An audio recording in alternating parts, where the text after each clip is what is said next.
Hello, it's me, Yvonne Abro, and I'm going to talk about the runes. So the first 8 runes are Freyr and Freya's 8, and the first rune of the first 8 is Feo, and that is its Anglo-Saxon name, and I'm going to be using the Anglo-Saxon names for the runes. So here is Feo, and as you can see, it looks a bit like the modern F, and this is not surprising because the modern F is derived from it. So Feo means cattle and wealth, and if you think back to the late Iron Age when these symbols were devised, wealth came in the form of cattle, because you could use gold for exchange, but cattle were actually a lot more use to you because they were portable, and you could kill them and eat them if you got really hungry, and so they were a really strong symbol of wealth. And by extension,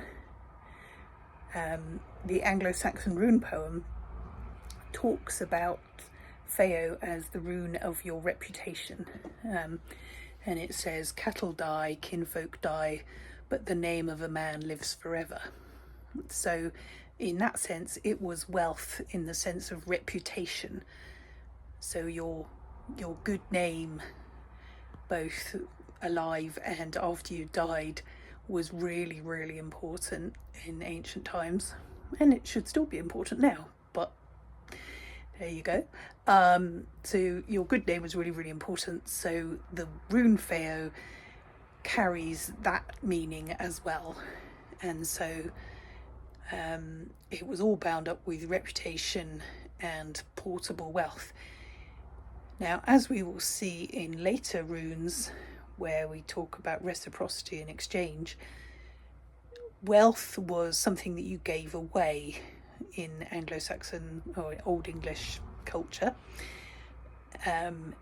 The lord of a group of people, like a thane or an earl, was known as the ring-giving lord because he was very generous with his gold in order to attract retainers to his hall. And the lady of the lord was known as the loaf giver, because the word lady derives from hlafdigger or loaf giver. So you can see how important it was.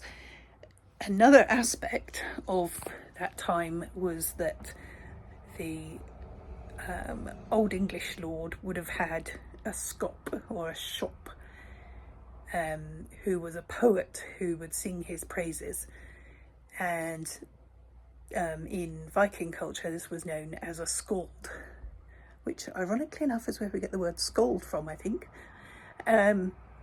So the court poet would sing the praises of the Lord, especially if he was generous. And so you can see now how actually the reputation thing and the portable wealth of the cattle and the generosity are all interlinked. Because if you weren't a generous ring-giving lord and a loaf-giving lady, then the scop or scald was not going to sing your praises.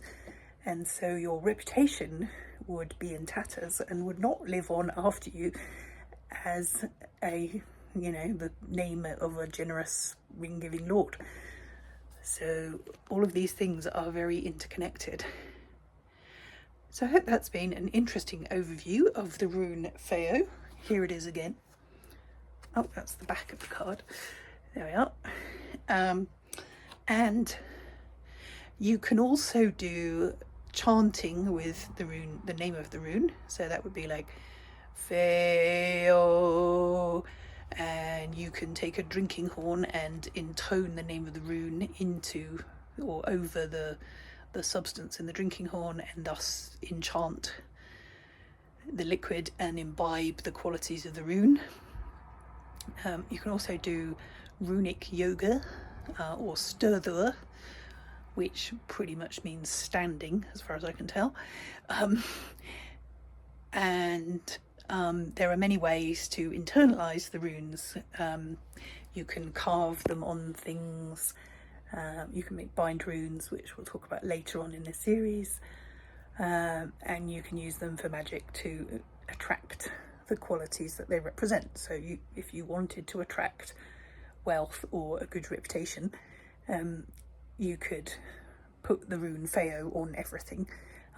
But I think you would also be expected to give away some of that wealth in the manner of the ring-giving lord and the loaf-giving lady, and the very generous liege, who presumably gives away loaves and gold rings.